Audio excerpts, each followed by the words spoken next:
예. 지금 현장에 캐나다 토론토, 그 다음에 미국 사크라멘토, LA, 뉴욕에서 오신 분들이 있어요.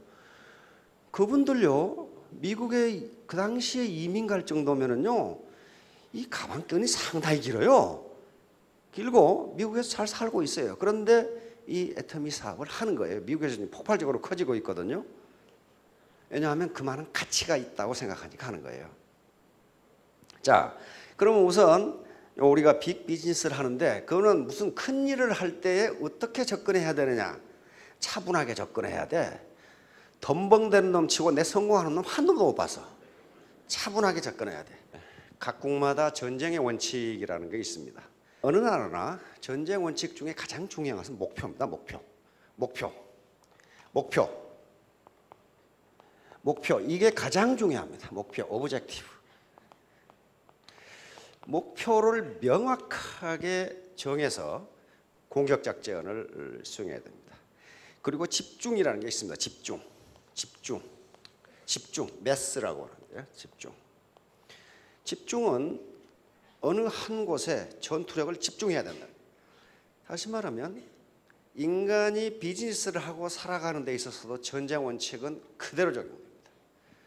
전쟁에 승리하느냐 승리하지 못하느냐가 목표를 명확하게 정의했느냐, 그리고 그 목표를 향해서 전투력을 집중했느냐에 따라서 전쟁의 승패가 좌우됩니다.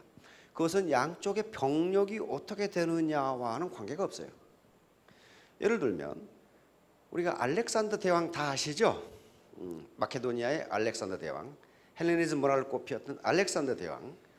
그 당시 마케도니아 군대는 5만 명이었습니다. 알렉산더 대왕이 지휘하는 마케도니아 군대는 5만 명이고, 그 다음에 옆에 있는 페르시아 제국 다리우스 3세가 지휘하는 군대는 20만 명이었어요. 20만 명이 넘었어요. 그러니까 이게 알렉산더의 군대보다 페르시아의 다리우스 3세의 군대가 병력면에서 4배가 넘는 거예요. 그런데 이기긴 누가 이겼느냐? 알렉산더가 이겼어요. 5만 명 가지고 20만 명을 격파했단 말이에요. 그거 어떻게 돼서 그러느냐? 알렉산더 대왕은 목표가 명확했어요. 페르시아는 그 당시에 어마어마한 대제국이었기 때문에 각 지역에서 각 국가 각 부족들의 젊은이들을 모아서 페르시아 제국 군대를 만들었단 말이에요. 그러니까 각 병사들과 각 지휘관들 간에 서양하고 믿지를 못해. 종족이 다르고 문화가 다르니까 단지 다리우스 대제에 대해서만 충성하고 있어. 그러니까 알렉산더는 목표를 어떻게 정했느냐? 다리우스 대제만 죽여버리거나 저놈만 전장에서 쫓아내버리면은 페르시아 군대는 무너진다, 이렇게 본 거예요. 목표가 명확했어요. 그래서 5만 명의 병력을 가지고 다리우스가 있는 곳을 집중적으로 공격해서 결국 다리우스가 도망가 버리니까 페르시아의 20만 대군은 무너져 버립니다. 이게 목표예요. 목표가 명확해야 돼요. 그래서 이 목표라는 것하고 목표를 명확하게 정했느냐, 그리고 그 목표를 탈취하기 위해서, 즉 목표를 달성하기 위해서 내가 가진 역량을 집중했느냐, 메스. 선택과 집중이에요. 오늘날 비즈니스에 있어서도 그 기업이 망하느냐 또는 흥하느냐가 선택과 집중에 있다는 건 다 압니다. 비즈니스를 해본 사람은. 이것저것 문우발식으로 하면은 하나도 제대로 하는 게 없어요. 어느 하나에 집중을 해서 그걸 세계 최고로 만들어 버리면 그 기업은 망하지 않고 흥해요. 예를 들면 마이크로소프트 이게 컴퓨터 운영 체계만 해요. 정말 소프트웨어만 한다고요. 다른 거 안 해. 뭐 마이크로소프트가 무슨 자동차 회사 하는 거 봤어요? 그런 거 하면은 어떻게 됩니까? 집중이 안 되고 분산이 돼요. 분산이 되면은 어느 하나에서 1등을 하지 못합니다. 마찬가지로 여기서 지금 오늘 제목으로 잡은 게 판매사 1000만 원 작전인데, 오늘 처음 오신 분들은 판매사가 뭔가 1000만 원 작전, 저 영감탱이 공갈치고 있구만, 그렇게 생각하셔도 상관없어요. 목표만 명확하면은 5만의 군대를 가지고 20만을 격파할 수 있어요. 그리고 분명히 말씀드리지만 이건 빅 비즈니스예요. 빅 비즈니스고 사소한 어려움을 극복하면 정말로 빅 석세스를 할 수 있어요. 큰 성공을 할 수 있습니다. 우리 정주영 회장님, 가장 제가 존경하는 기업가 중 한 분입니다. 어떤 실수보다 치명적인 실수는 일을 포기해버리는 것이다. 정말 정주영 회장님은 이 말씀을 하실 가치가 있습니다. 무슨 일이든 할 수 있다고 생각하는 사람이 해내는 법이다. 의심하면 의심하는 만큼 밖에 못하고 할 수 없다고 생각하면 할 수 없는 것이다. 정주영 회장님이 우리 전경련 회장을 한번 하신 적이 있죠. 그때 전경련 회관을 지었어요. 근데 정주영 회장님이 요거 몇 월 말까지 지어 그랬는데 그 밑에 사무를 보는 분이 그때까지 지을 수 없다는 이유를 이만큼 조사해 왔어. 그걸 보시고 정주영 회장님이 허허허 웃으시더니 그런 노력이면 그때까지 짓겠네. 아, 이 자식은 그때까지 지으라겠는데 그때까지 할 수 없다는 이유를 이만큼 적어온 거야. 근데 그때까지 됐어. 그런데 그게 됐다고. 늘 하지. 그래서 정 회장님은 늘 이 말씀을 하셨어요. 할 수 있다고 생각하는 사람은 한다. 삶의 질을 변화시키기에 필요한 그 무엇, 이 책 속에 있는 겁니다. 첫 번째로 난 반드시 내가 원하는 대로 살 수 있고 그렇게 되도록 할 수 있다는 신념입니다. 이게 사실은 이런 성공학 강의 또는 자기개발 이론 강의 거의 전부입니다. 나는 그렇게 할 수 있다. 나는 그럴 만한 인물이다. 이걸 셀프 이미지라고 그래요. 내가 나를 평가하는데 나를 비하하지 말라는 거예요. 이건 지금 KFC의 커널 할랜드 샌더스가 한 말입니다. 그 KFC 그 피자가 아니라 닭튀김 있죠? 65세 때 한 말입니다. 내 인생은 끝나지 않았다. 나는 흔들 의자에 정부 보조금이나 받으면서 앉아 있지는 않을 것이다. 이게 할랜드 샌더스가 한 말인데요. 이 양반은 부모들이 일찍 돌아가셨기 때문에 초등학교도 제대로 졸업하지 못한 분입니다. 그래서 20살 때 결혼을 하고 사업을 했는데 사업에 어느 정도 성공을 하다가 망했어요. 망하니까 마누라도 도망가 버리고 그래서 이것저것 하다가 나중에 큰 식당 사업으로 성공을 하는데 그것도 망해버려요. 그것도 망해가지고 알거지가 됩니다. 성공과 실패를 계속 한 분이. 그래서 안 해본 일이 없어요. 철도 노동자, 그 다음에 농장의 잡부. 그러다가 65세가 되니까 미국 정부에서 연금이 나와. 노령연금이 미국 나온단 말이에요. 그게 105달러였어요. 105달러를 가지고 65세에 그러니까 그때부터는 정부 연금 받고 살아도 돼요. 왜냐하면 그때까지 자기가 비즈니스를 해서 정부에 낸 세금이 많거든. 지금 왈거지가 됐지만은. 그런데 자기는 그렇게 앉아서 정부 연금이나 받으면서 살 수가 없다고 생각한 거예요.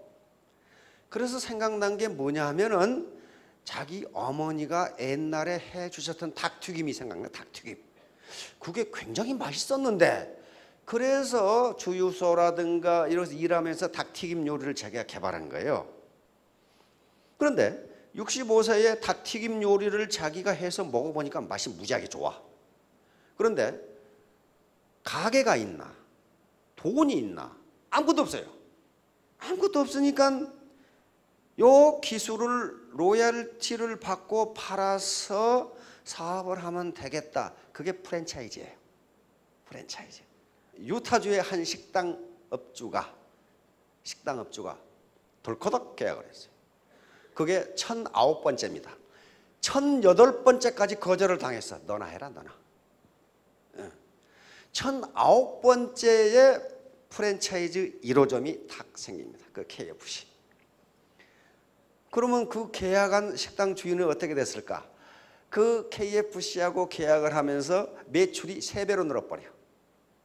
매출이 3배로 늘어버려요. 왜냐하면 거기에 닭튀김이라는 특유한 메뉴가 있기 때문에 그 식당에 사람들이 몰려들어.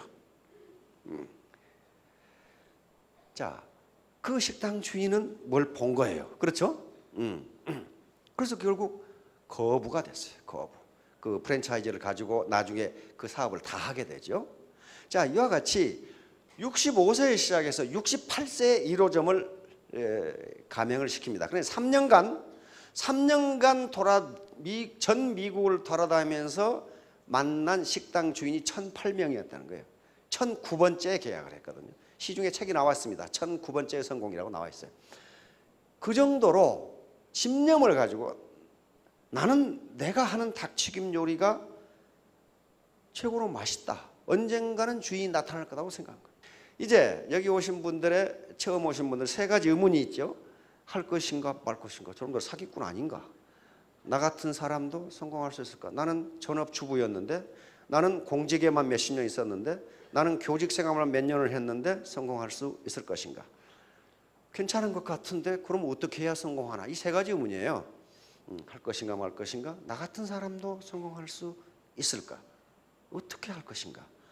요 세 가지 의문, 그 중에서도 특히 첫 번째, 두 번째 의문이 해소되지 않으면 사업 못하는 거죠. 그러면 우선 요걸 판단하고 넘어가야 되는데, 무슨 판단을 하건 무슨 일을 하건 성공하는 데는 세 가지 조건이 있습니다. 우선 쿨헤드, 차가운 머리가 있어요. 이건 냉철한 이성입니다. 누가 좋다니까 하고 안 좋다니까 안 하고, 그건 냉철한 이성이 아니에요. 쿨헤드가 아니에요. 이건 머리 공부입니다. 인텔렉츄얼 디스플린, 머리 훈련이에요. 두 번째는 인생에 성공하는데 또는 비즈니스에 성공하는 데 있어서 냉철한 머리만 가지고는 안 됩니다.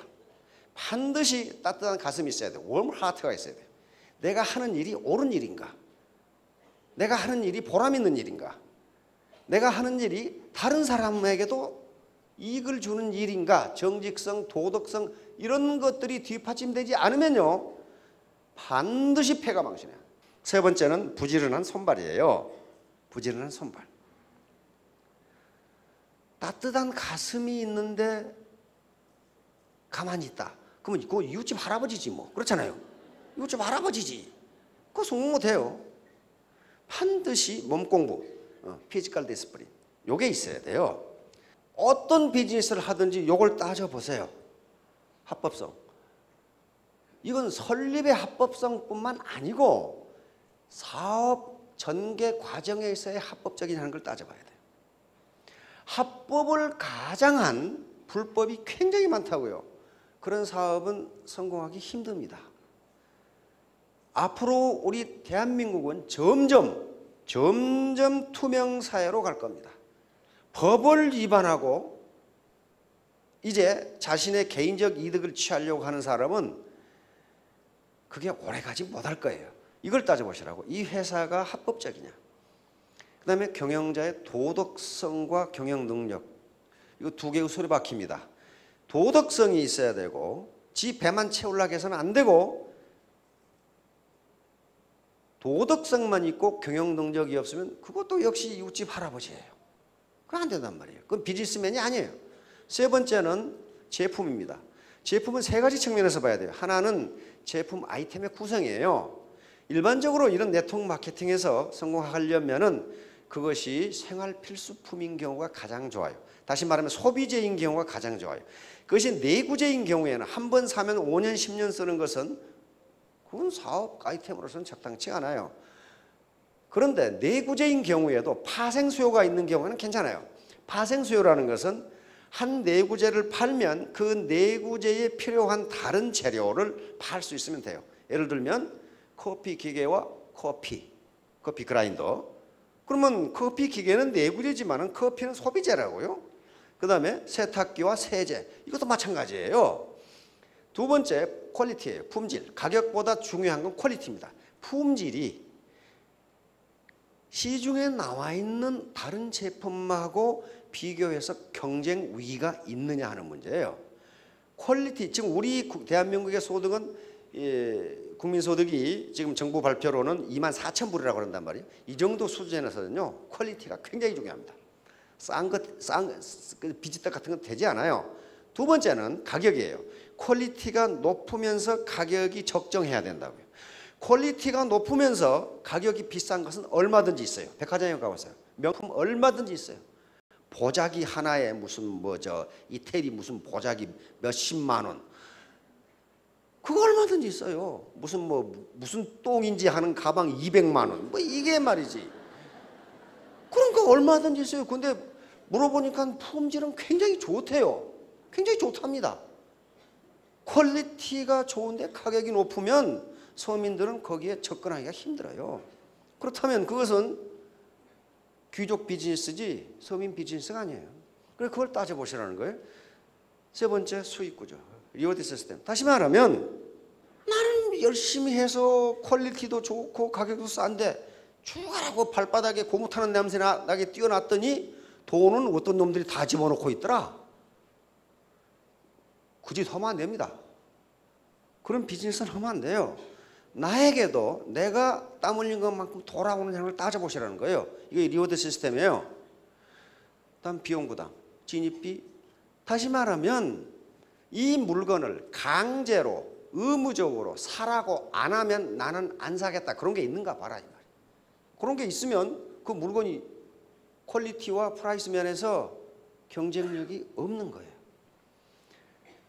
비전, 생존 및 발전. 이 회사가 오래 갈 수 있느냐. 어떤 네트워크 마케팅에 가든지 상속이 가능하다. 그렇게 얘기를 해. 그러면 상속이 가능하려면 그놈의 회사가 안 망해야 돼. 그러니까 안 망하고 생존할 수 있느냐 하는 걸 보시라는 거예요. 교육 시스템. 교육 시스템도 굉장히 중요한 게요. 진짜 황금은요, 도금하지를 않아요. 그게 굴이니까 도금을 하는 거지 황금은 도금을 하지 않는다고요. 그래서 교육 시스템이 요란하고 세뇌 교육 비슷하게 시키는 데는 가지 마세요. 행사 시스템도 마찬가지예요. 요란스럽게 행사하고 무슨 턱시도 입고 나오고 나비 넥타이 입고 나와가지고 막 하는 데는 그 뭔가 부실하니까 그런 짓을 하고 있는 거예요. 동반성장.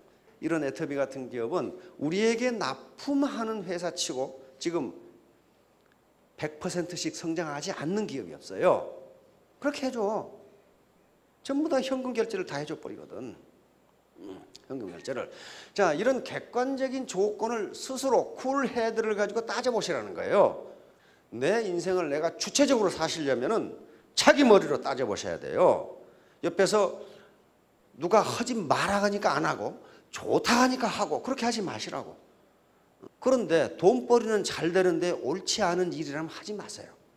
옳지 않은 일은요 그렇게 오래 못 갑니다. 옳지 않은 일은 하지 마세요. 그리고 보람 없는 일은 하지 마세요. 10억을 투자했을 때 몇 명의 고용이 창출되느냐 하는 문제예요.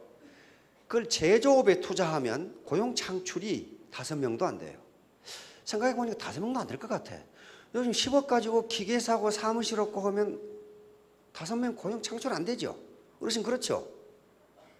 그런데 그걸 소프트웨어 문화 콘텐츠 사업에 투자하면 뭐 10여 명 된다고 그래요. 10억 가지고 고용이 한 10여 명 된다고 그래요. 그렇게 해가지고는요 현재 우리 고용 문제 해결 못합니다. 그런데 이건 이 회사의 자본금이 10억이에요. 10억 가지고 지금 수천 명이 먹고 살아요. 그렇다면 이렇게 효율적인 투자가 있구나. 만일에 이 비즈니스가 사기만 치지 않는다면 고용 창출이 가능하고 그 다음에 땀 흘린 것만큼 벌 수 있다. 다시 말하면 각자 개인이 사장님이시기 때문에 내 사업을 내가 어떻게 할 것인가는 내가 의사결정을 해야 돼요. 누가 안 시켜줍니다. 그렇다면 자기가 뛴 것만큼 벌 수 있다면 이 사업은 정의로운 것이다. 이렇게 생각합니다. 정의로운 것이다. 그리고 전후방 연관 효과가 엄청나게 큽니다. 전후방 연관 효과가 비즈니스의 전후방 연관 효과가 엄청나게 커요. 비즈니스에서 전후방 연관 효과가 큰 사업은 사회에 대한 기여도가 굉장히 큽니다. 고용 창출이 굉장히 많이 돼요. 예를 들면 전후방 연관 효과라는 게 이겁니다. 여기에 포항제철이 있다. 포항제철이라는 회사가 생기면은요, 여기서 나오는 제품을 이용해서 하는 산업이 발전합니다. 예를 들면 뭐가 있어요? 우리 자동차, 선박, 건설, 기계 이런 금속을 사용해서 그러니까 여기서 나오는 제품을 사용해서 사는 산업이 발전하는 걸 전방연관 효과라 그래요. 포워드 링키지 이펙트라는 그 전문 용어가 있어요. 그런데 요 공장이 생기면 여기에 원재료를 공급하는 회사가 다시 또 활성화됩니다. 그렇죠? 예를 들면 광산업이라든가 전기라든가 또는 석회석이라든가 유연탄이라든가 이런 어떤 원료를 또 고철이라든가 이런 산업이 발전한다고요. 이걸 후방연관 효과, 백워드 링키지 이펙트라고 하는 효과입니다. 그런데 마찬가지로 이게 애텀이라는 유통회사가 있단 말이에요. 유통회사가 있으면은 여기에 재료를 공급하는 회사가 있어요. 어디가 있어요? 지금 여기 KBNH 있죠? 우리가 많이 팔아주면 팔아줄수록 KBNH의 고용이 늘어난다고요. 그렇잖아요. 인플로이먼트가 늘어나요. 그러면 KBNH가 물건을 많이 팔면 팔수록 어디서 소득이 올라가요 또? 당기 농사 짓는 농부의 소득이 올라가신다고? 그 다음에 저쪽에 강원도 감자밭 농부의 소득이 올라가요. 감자라면. 그렇잖아요. 감자라면. 남해안에 김 뜯는 아줌마 소득이 올라가. 김. 그렇잖아요. 이게 백워드 링키지 이펙트예요. 후방 연관효과라고요. 이게 무수히 많아. 지금 제품마다 다 있어요. 그것이 몇 단계로 이렇게 내려가요. 몇 단계로. 우리 애터미 사업을 개인이 성공적으로 하는 것은 다른 사람을 먹여 살리는 거예요. 나 혼자 돈 벌어서 잘 먹고 잘 사는 게 아니고 다른 사람을 먹여 살린다고요. 그러나 일확천금은 절대로 안 됩니다. 애터미 사업에서 일확천금하는 법은 없어요. 우보 천리, 소고름으로 천리를 간다 그 말이죠. 그 소는 묘하게 뒤로는 안 가. 소 뒷걸음질 치는 거 봤어요? 뒤로는 안 가요. 앞으로만 가는데 꾸역꾸역하죠. 이게 천리를 갈 수. 다시 말하면 3년, 적어도 3년 내지 5년 몰입하면 일정 소득 수준을 올릴 수 있습니다. 이제 목표 설정과 자기 암시. 아까 전쟁의 원칙 중에 가장 중요한 게 목표라고 그랬어요. 우리 군대가 어디를 공격할 것이냐. 그러면 애터미 사업에서는 바로 군대가 자기 혼자예요. 자기 혼자잖아요. 자기가 지휘관이에요. 지휘관. 그러면 밑에 파트너들이 있으니까 사실은 연합전선을 구축하고 있는 거라고. 목표를 어떻게 잡을 것이냐. 바로 우리 미켈란젤로 지금부터 수천 년 전에 이 르네상스 시대 1000몇백 년 전에 우리가 더욱 경계해야 할 것은 목표를 지나치게 높게 정하고 이루지 못하는 것이 아니라 목표를 지나치게 낮게 잡고 그것을 달성하는 것이다. 요것을 늘 미켈란젤로는 강조했어요. 다시 말하면 내가 로얄 마스터가 되겠다. 상당히 어렵거든요. 쉬운 게 아니에요. 그런데 그렇게 잡고 달성하지 못하더라도 호랑이를 그리다가 안 되면 개라도 되는데 처음부터 개락을 그리려고 생각하면 쥐밖에 안 나온다. 지금 그런 얘기예요. 지금 미켈란젤로가 늘 얘기를 했어요. 너무 목표를 낮게 잡지 마라. 높게 잡고. 왜? 인간의 잠재력이라는 걸 알고 있었어요. 잠재력을 발휘하면 그 목표를 달성할 수 있다. 이렇게 본 거예요. 그러나 가장 중요한 게 목표예요. 이것은요. 어떤 기업이든지 또는 어떤 국가든지 그 목표라는 게 있어요. 목표. 우리 애터미의 첫 번째 목표가 뭐예요? 우리 국가 목표도 첫 번째가 생존이에요. 나라가 살아남아야 무슨 그다음 뭐 일을 할 거 아니에요. 첫 번째 목표가 국가 안보예요. 모든 조직, 모든 유기체의 첫 번째 목표는 생존입니다. 살아남아야 돼요. 목표 설정과 몰입인데 이것은 왜 목표를 설정하는 이유가 많은데요. 목표가 없으면 몰입이 안 돼요. 몰입이 안 돼. 이 얘기는 가끔 제가 이 예를 들은데요. 어떤 도시국가의 청년이 불평이 많아. 왕한테 가가지고 왕이시여. 왕이라면은 인생을 성공적으로 사는 방법이 무엇입니까? 왕이라면 그 정도는 가르쳐 줘야죠. 그러니까 왕이 그래 내가 가르쳐 주마. 근데 조건이 하나 있다. 요 포도주잔에 포도주를 담아가지고 시내를 한 바퀴 돌아와서 오면 내가 가르쳐주겠다. 단 네가 그 포도주잔을 들고 포도주를 한 방울이라도 흘리면 네 목을 치겠다. 오케이 하겠네. 오케이 하고 이거 들었단 말이에요. 그래서 포도주잔을 들고 시내를 한 바퀴 돌아오니까 한 방울도 안 흘렸어요. 그러니까 왕이 물었습니다. 너 시내 돌아다니면서 술 먹고 노래 부르는 소리 들었냐? 그랬더니 못 들었습니다. 청춘 남녀가 데이트하는 거 봤냐? 못 봤습니다. 장사꾼들이 싸우는 거 봤냐? 못 봤습니다. 바로 그거다. 그게 성공의 비결이다. 네가 무엇인가 집중하면 옆에서 뭐라고 하건 그 소리가 들리지 않는다. 그러면 너는 성공한다. 자, 여기에는 두 가지 목표가 있습니다. 하나는 이 청년은 인생을 성공적으로 사는 방법을 알아야 되겠다는 최고 목표, 최상의 목표라고 그래. 이게 최상의 목표가 있어요. 그런데 그 목표가 너무 중요하기 때문에 왕이 이 포도주 잔을 들고 한 방울도 흘리지 않고 돌아오면 가르쳐 주겠다. 이걸 오케이 한 거예요. 그러니까 단기적인 목표는 포도주를 흘리지 않고 돌아오는 것, 이게 단기 목표예요. 그렇죠? 그러나 장기 목표는 인생을 성공적으로 사는 방법을 아는 것, 이게 장기 목표예요. 그런데 이 청년에게는 목이 달아나도 좋으니 이 장기 목표가 너무 중요하니까 왕의 제안을 받아들인 거란 말이에요. 그러니까 여러분들이 균형 잡힌 삶, 다시 말하면 경제적으로 풍요롭고 그 다음에 누군가를 사랑하고 내가 배우고 싶은 걸 배우고 그리고 주변 환경, 다시 말하면 이 사회와 국가 또는 인류에 기여하는 삶을 살고 싶다는 목표가 너무 중요하다면 단기 목표를 달성해야 된다는 거예요. 단기 목표가 우선 판매사가 되는 거고 월천댁이 되는 거라고 그래요, 지금. 그러면 자기 암시인데 왜 목표를 설정하라고 하느냐. 성공 철학자들과 성공학 이론가들이 이구동성으로 하는 것은 자기 암시입니다. 자기 암시. 내가 언제까지 3개월 이내에 판매사가 되겠다. 내가 3년 이내에 월천댁 월천남이 되겠다. 이렇게 목표를 정하면 그것이 곧 자기가 자기에게 암시를 주는 거라는 거예요. 그리고 자기가 자기에게 서약을 하는 거라는 겁니다. 그런데 그것이 잠재의식에 들어가면 잠재의식은 성공 메커니즘, 석세스 메커니즘을 자동적으로 작동시켜서 그 목표를 달성해 준다.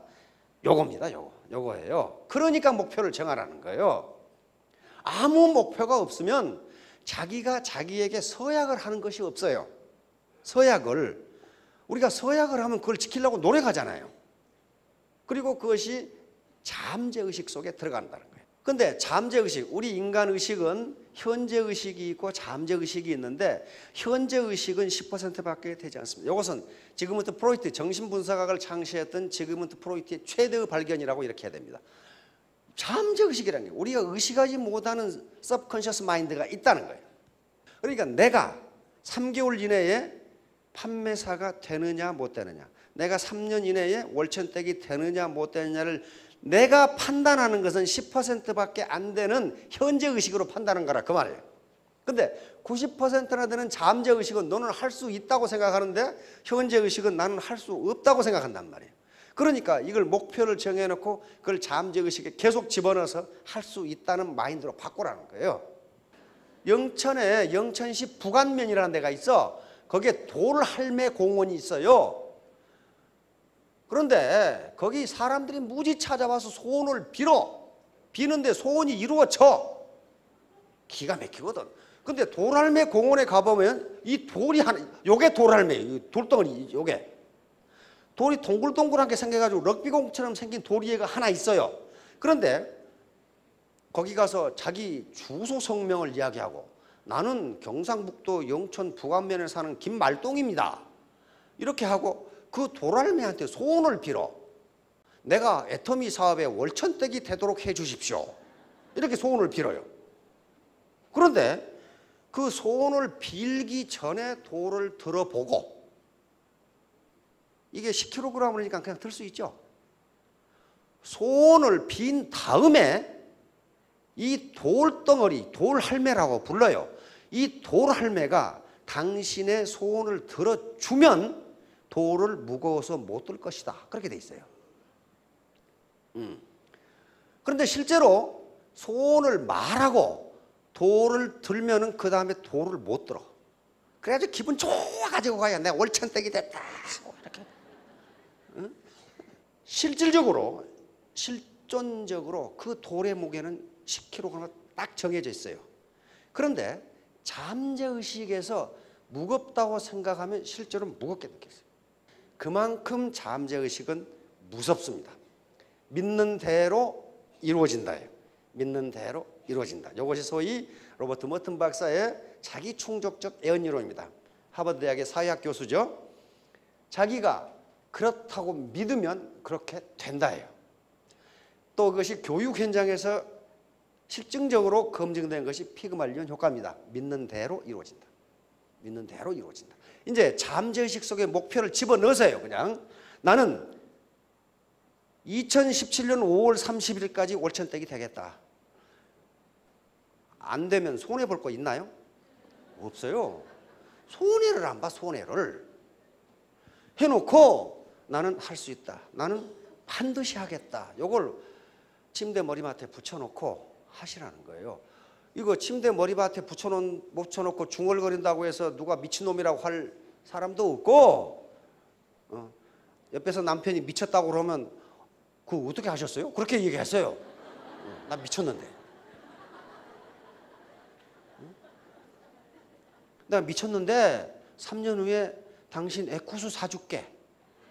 그러면 남자들은 또 철딱서니가 없어서 3년 후에 애쿠스 생긴다고 또 생각하고 있어 또.